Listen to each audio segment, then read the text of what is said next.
Good morning, Bucknuts. It is Thursday, April 9th, 2020. I am Dan Rubin. This is the Bucknuts Morning 5 and change. If it's Thursday, that can mean only one thing. 24/7 Sports Director of Recruiting, Steve Wiltfong, has joined us. We know you don't like to hear about the weather, but Steve, the Midwest is glorious for a day. Hey, good morning, Daniel. My house almost blew over last night. It was storming here in Indianapolis, pretty windy, but the sun is out. But yes, the last 2 days were awesome outside of the storms. Not sure if those storms made it down I-70 through Dayton and Columbus, but I'm hoping the sunshine did. Sounds like it did.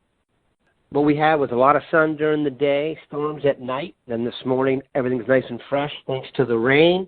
Speaking of nice and fresh, Ohio State recruiting. That's a segue in some spots. We have talked a ton about guys in Seattle, guys in Florida, who we think will finish off the 2021 class. Today, we are going to go over 4 names of guys who we haven't talked about as much, but are definitely in the mix. Number 1, he is a coveted offensive line prospect, Jagger Burton.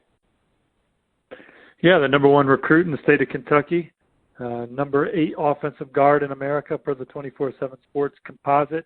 Has a top 5 of Alabama, Clemson, Ohio State, Oregon, and local Kentucky. So that is about as good a top 5 as you can have, I think. When you talk about maybe the best, you have the Pac-12 champs in there, the Big Ten champs in there, Alabama every year, arguably the top team in the SEC, Clemson, the ACC Power, and then the local team.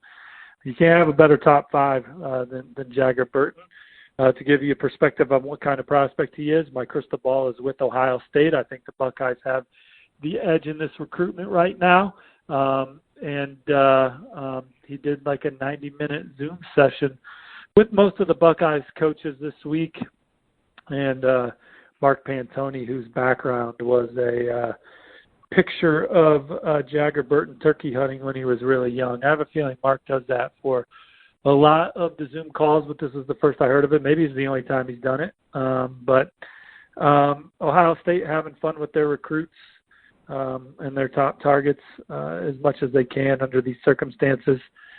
And I like where the Buckeyes stand, but I think that Oregon is still a major player, and Kentucky is doing a good job. Kentucky has the best offensive line returning in the SEC this year, folks, with where these guys are projected to go. And first, with the experience they're returning and the future pros that they're returning. So easy to see, although Jager Burton is local, why he would also have a lot of interest in Kentucky. Next up, Jantzen Dunn. Yeah, so I think that Ohio State's in really good position with Jantzen Dunn. I've not logged the crystal ball forecast yet for the number 2 recruit in Kentucky. I think that Oklahoma is in the thick of it for Jantzen Dunn as well. He was supposed to take an official here in April. Obviously, that has been canceled because of the coronavirus, but the Sooners are doing a good job here with Jantzen Dunn as well. He put out his top list, which also included Louisville, which is the local team for him, and their staff has a lot of great personalities. At Louisville. Tennessee is a program that's had Jantzen on campus, and I think have done a nice job with him too. I think if he were deciding today, I would log a crystal ball for Ohio State, but I think Oklahoma very much in this one. Here's a name from my old neck of the woods, the Virginia area, Tony Grimes.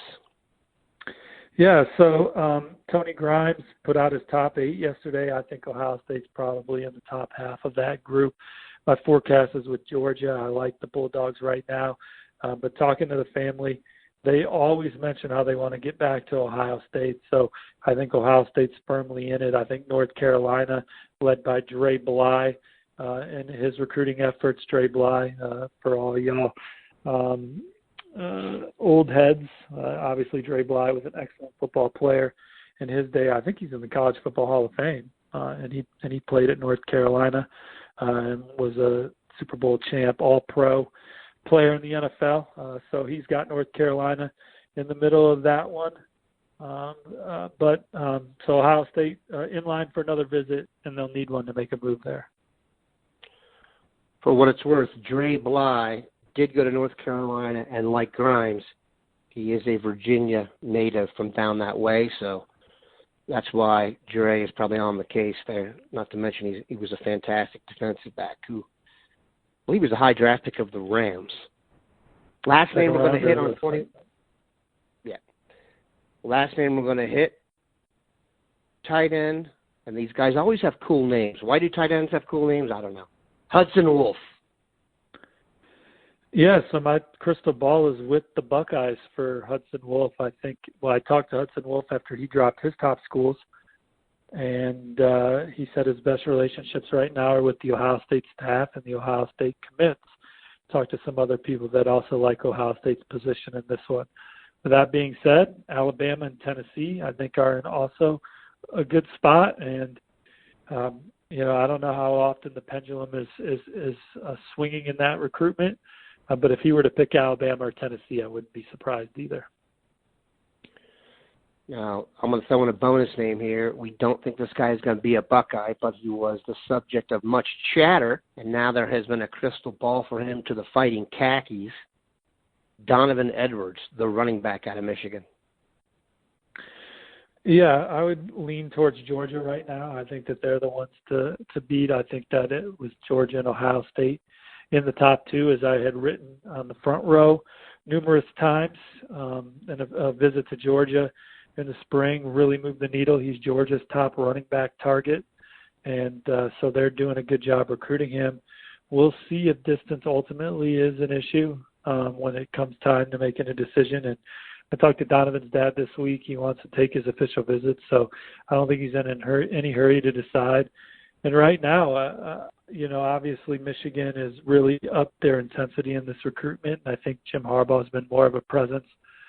But Penn State's also a school that I think you're going to see get an official visit, and they're all in on Donovan as well. And, you look at Penn State's running back room and the way they've kind of churned them out as of late. It's a place that I'm hearing is attractive to Donovan, and he was going to visit there this spring. Obviously, that got canceled. So I wouldn't be surprised. Maybe I'm getting ahead of myself. Knowing the way those programs recruit, I wouldn't be surprised if Penn State made a maneuver here. We're going to take a quick break, come back, and talk about the impending 24/7 Sports Rankings update. We are back. Big thanks to Ebron84 for helping me schedule the show today. His question: when the 24/7 Sports Rankings update is released this coming week, which Buckeye commits stand to get the biggest bump? So I don't think that I think it's going to be a status quo update for Ohio State. I don't think anyone's moving up. I don't think anyone's moving down. This update is based on just some spring evaluations and then some guys that maybe we did a deeper dive on regarding film, or we learned some things about some guys that we didn't know. But this isn't going to be like a drastic overhaul of our top 247. A guy that I'm intrigued with, though, that I could see us moving up at some point here, but he's not marked for a move now. But I've been tracking down a lot of birthdays as our staff has. For this 21 class to kind of get some perspective on who was held back, who's on time, and who's early. And one guy who is very early right now, a guy that could easily be in the 22 class, but he's in the 21 class, is Mike Hall. He was born in June of 2003, which a lot of these guys are 2002 babies. So another little – Mike Hall was a riser for us in our last update.